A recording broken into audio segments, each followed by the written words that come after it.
Mort de Naël, Emmanuel Macron loin de l'idylle avec les édiles. Séance de thérapie de groupe sous les ors de la République. Après plusieurs nuits de tension, près de 250 maires, en première ligne face aux violences, ont été reçus ce mardi 4 juillet pendant de longues heures par Emmanuel Macron à l'Élysée. L'occasion pour le chef de l'État de chercher à comprendre les causes profondes de la crise actuelle. En fin de matinée, une file d'attente d'édiles de toutes couleurs politiques s'organise donc petit à petit devant le 55, rue du Faubourg Saint-Honoré. Qu'ils viennent de grandes métropoles comme Marseille, Bordeaux ou Lyon, de petites villes comme Louviers, Eure, ou de très petites villes comme Lux, Saône-et-Loire, tous les maires sont logés à la même enseigne. Ce n'est qu'après un rigoureux contrôle de sécurité que les élus sont invités à entrer dans la cour. Puis dans la salle des fêtes du Palais.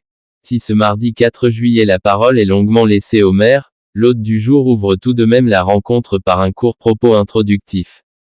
Pour une fois, il a été très bref, sourit un participant. Le pic que nous avons connu dans les premiers soirs est passé, affirme Emmanuel Macron, debout, micro en main. Maintenant, c'est l'ordre durable, républicain que nous voulons tous et auquel nous allons nous atteler. C'est la priorité absolue. Le chef de l'État explique vouloir apporter une réponse en profondeur, avec les élus assis face à lui. Besoin de parler. La parole est aux élus. Face à Emmanuel Macron se reforme presque naturellement un clivage gauche-droite. Patrick Jarry, maire communiste de Nanterre, Hauts-de-Seine, où a été tué le jeune Naël, est le premier à s'exprimer. Très applaudi, il insiste sur le besoin de mixité sociale dans les villes populaires. On nous retire beaucoup de moyens, déplore sa collègue PCF de Gentilly, Val-de-Marne, Patricia Torgeman. Diagnostic différent du maire, LR de Sartrouville, Yvelines, Pierrefonds. La population ne veut plus de mixité, constate-t-il. Le maire, LR de Meaux, Seine-et-Marne, et ancien ministre, Jean-François Copé, réclame, lui, un discours plus ferme. Chacun reste dans son couloir. C'était assez étonnant. Quand les gens parlaient, je comprenais automatiquement s'il était de gauche ou de droite. Les maires de droite réclament plus d'autorité, les maires de gauche plus d'argent, note l'élu LR de Colmar, Haut-Rhin, Éric Stroman. Il faut être vif pour s'emparer du micro face à Emmanuel Macron, qui prend des notes en silence. Renforcer les rôles des médiateurs, simplifier le millefeuille administratif de la politique de la ville, répondre à la pénurie de soins en psychiatrie, les doléances s'accumulent.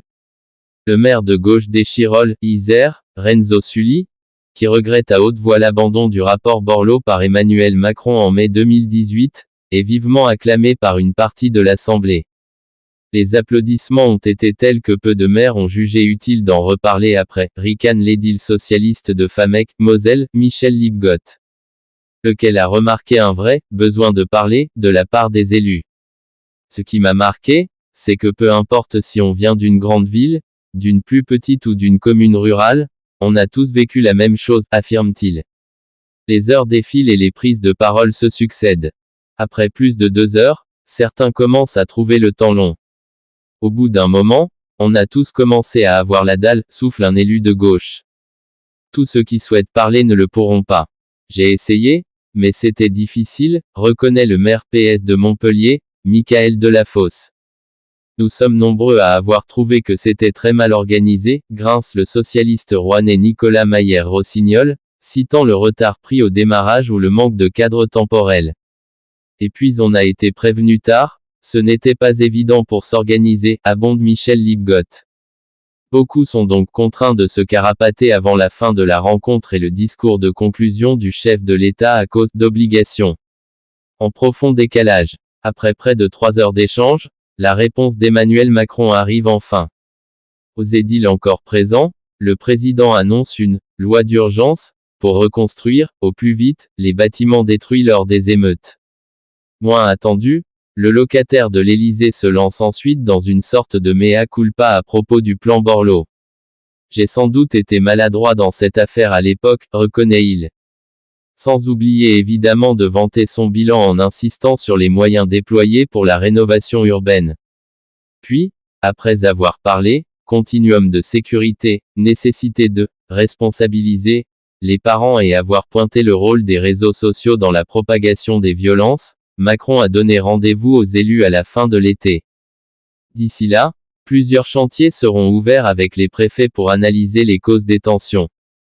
L'objectif est d'arriver à des solutions très concrètes. On ne doit pas laisser la patte retomber, estime le président.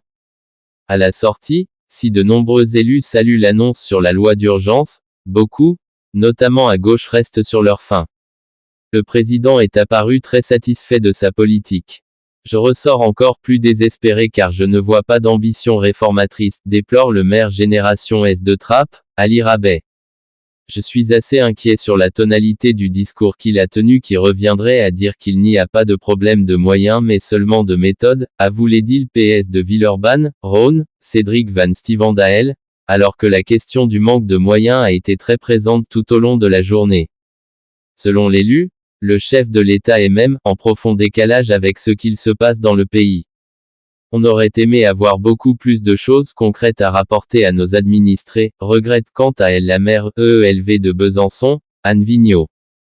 L'écologiste déplore le flou du discours de Macron et dit espérer que les chantiers lancés cet été ne concernent pas que le matériel, mais aussi l'humain. Pas plus convaincu, l'élu communiste Philippe Rio, de Grigny, Essonne, explique avec une pointe d'humour, on sort de l'Élysée avec un cahier de vacances.